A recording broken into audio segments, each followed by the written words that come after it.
Hello survivors and welcome to another video.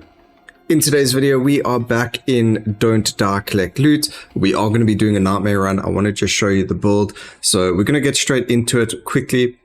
What I like to do on my runs is when I've got the gold, I've got 20 million over here.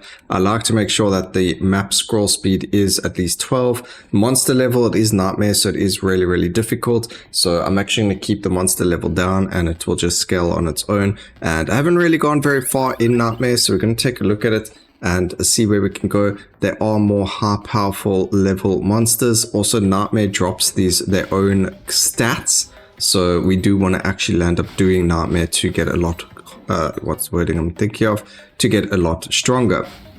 I probably shouldn't have gone for XP there, but it is what it is. We're going to go for all the purple upgrades because they are rarer. Final damage as well, so we can deal more damage. As you can see, we start off with 4%. But over here, Be the Lion fills your spirit bar to its maximum value. I would have liked one of the other unique upgrades instead of that one, like 100% multiplicative damage on both the kinetic blade as well as Whirlwind.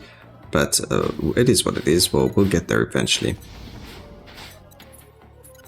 So after this run, we'll probably beat the first boss and leave, just so that we can show you the build and then also discuss it. So over here, double the effects of Be the Lion, or we can get increased damage, or we can get summon 3 kinetic blades. I want the 3 kinetic blades because then it fills the entire circle.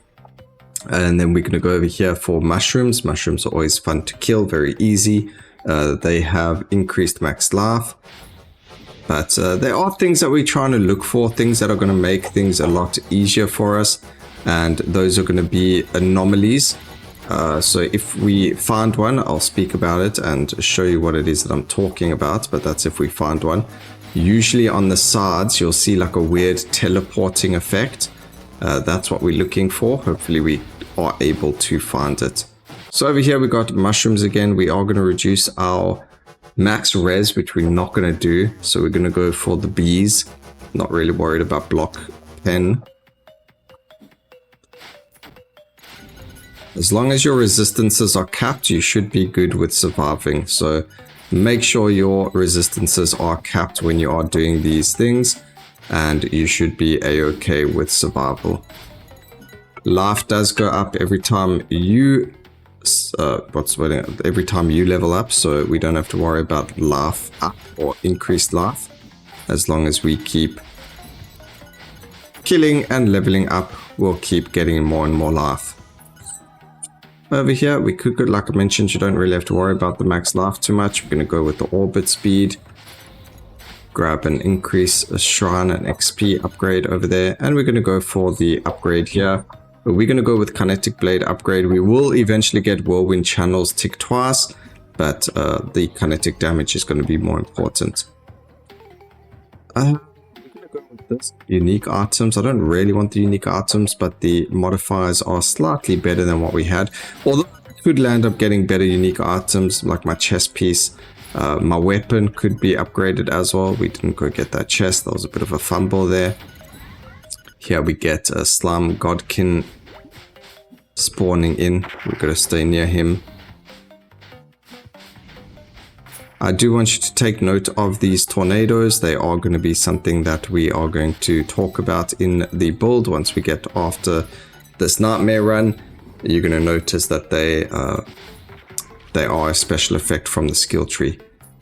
Alright, we get a bubonic rat king spawning this time.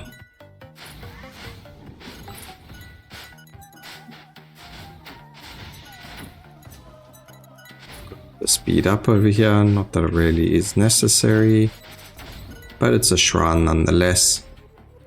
Shrines have a 25% chance to convert to curse shrines. We're going to take this. Curse shrines are actually pretty cool. I'll show you them when we can find one. We're going to go and grab the crafter. Hopefully I can find the crafts that I'm looking for.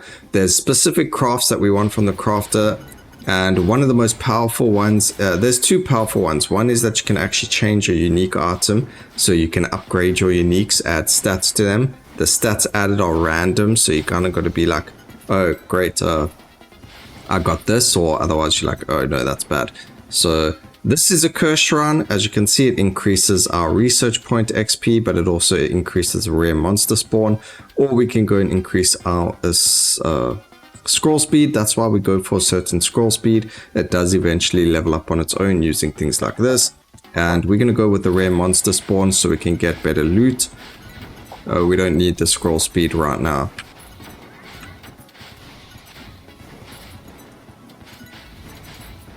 Okay, we found another curse shrine. We're going to go and grab it. And then we are going to go for the research point upgrades or XP gain, because I'll show you what we use our research for. And I actually need to put points into the crafter so we can get them more often. So here it is. This one isn't anything worth getting. So I don't even think we can add anything. So we're going to just close it, go over to the next one and see what we can do. Now there is a purple writing text that says area is anomalous.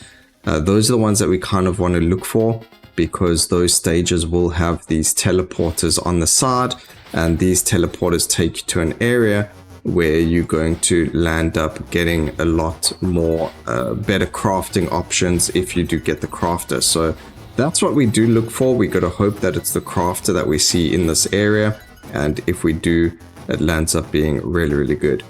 Item drop quantity is good as well, so we're going to grab that. Crit hit chance is getting a very, very good there. Getting crit hit damage is going to be fantastic as well. And now we just need our buff so we can heal up, but I don't see it. Oh, it was there. Alright, so we're against the warden. Like I mentioned, we'll just kill him. We're going to use our ultimate over there. And now we just got to try and survive over here. Try and keep him dead. As you can see, we don't really take too much damage from him, and we heal it up anyway. So not too worried about being hit by him. Obviously later on when they start doing a little bit more damage, we will worry about it. So that's the build. As you can see, it's pretty lazy. Everything happens around our character anyway. So we grab that chest, and then we're going to just go to the exit over here so that we can show you the build and the skill tree and everything like that. So item wise, ooh, if only that was not a wand. So that's a bit unfortunate. Ignite applied 2 additional times. A massive amount of crit hit chance there. Oh boy, that's actually such a cool weapon for like the Arcanist. But anyway, we didn't get an upgrade to our chest piece, unfortunately. The rolls are 9 and 15, so the chest piece we have is pretty much nearly maxed out. And then we're not going to be using these, so we kind of get rid of them. Not really interested in them. Expedient recovery skill, I don't think we need that. And then a +6. Again, we could probably keep this one for experimenting, but it's got less. If my experiments on the one go bad, then at least we've got the other one. So keep these for that reason, and then keep that as well. The others can be sold. Alright, so let's just see, did we pick up anything else? No, we never. Let's just take a look at some stuff over here. So we're going to look at the skill tree. We've got 4 more points that are all going to go into Eternal Blade Study. Now the reason for that is it is a percentage final damage multiplier. So every 10 points in here, we gain increased final damage multiplier, and every single point in this skill tree gives us attack damage. So we do get more and more and more damage for every point we put in here. This can go up to 100% increased final damage multiplier, but that's 1,000 skill points there. We then got kinetic blade upgrades with every single one of the upgrades over there. We've got ourselves the physical and poison resistance. It does help us because we get the -50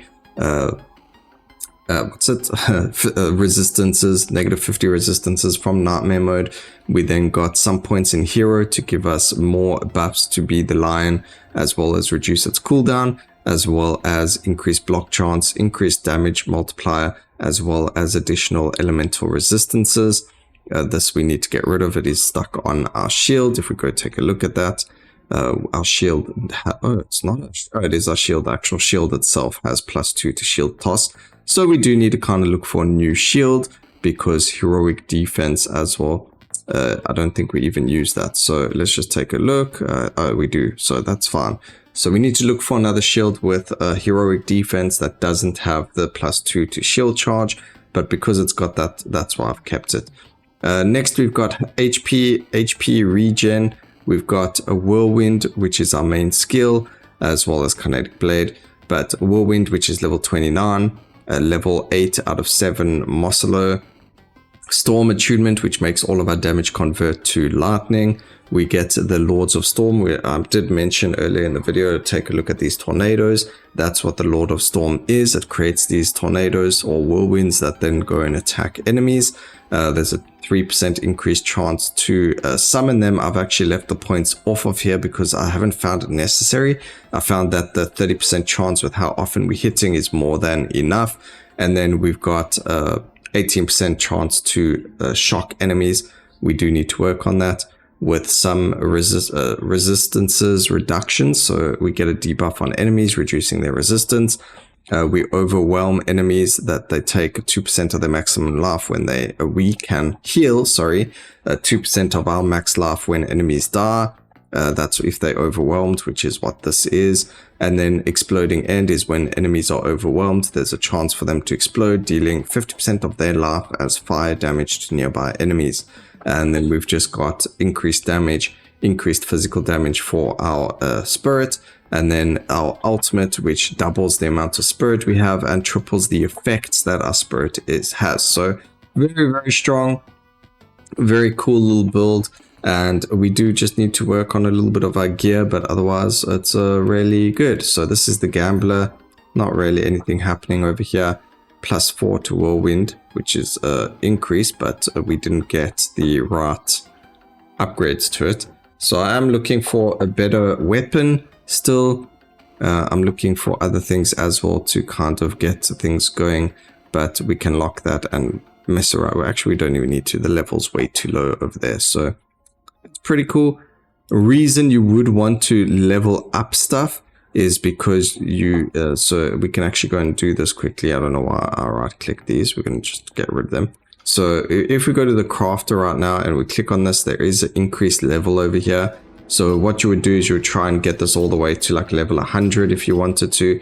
I'm just going to spam click this to show you. It does use a lot of gold, but the reason for that is then when I re-roll the item, there's a chance for me to roll it with higher affixes or affixes, so we can get higher tier weapons. Because if we go to the guard, it's over here, sorry, not there, sorry, my bad, not quest. If we go to guard and we click on item mods, as you can see, tier 1 is level 100 requirement, so we need items to be level 100 to get the tier 1 mods, so we can get as strong as possible. Lastly, we've got the exploration guard. We do want to just put our next 5 points into finding the crafter. We've got it in the explore upgrade, the upgrade dude, and this is what we needed to get to. We wanted upgrades so that we can get those unique upgrades to the weapons, and then we want the crafter for crafting. Explorer is pretty good. Artificer isn't really necessary, and then gambling is not really what we like to do. So and that's what we've got over there. We then got points into astral incursions, which is what you saw those bosses spawning in the middle of the run. And our artificer, we've got forging of the stars, which we just got to level 5 during that run. So our item drop rate is increased. I did use Hornet's Rage, which gives us chance to deal double damage as well as increased damage. But I want to try and actually we can go back. No, we're looking for items, so we'll keep it there.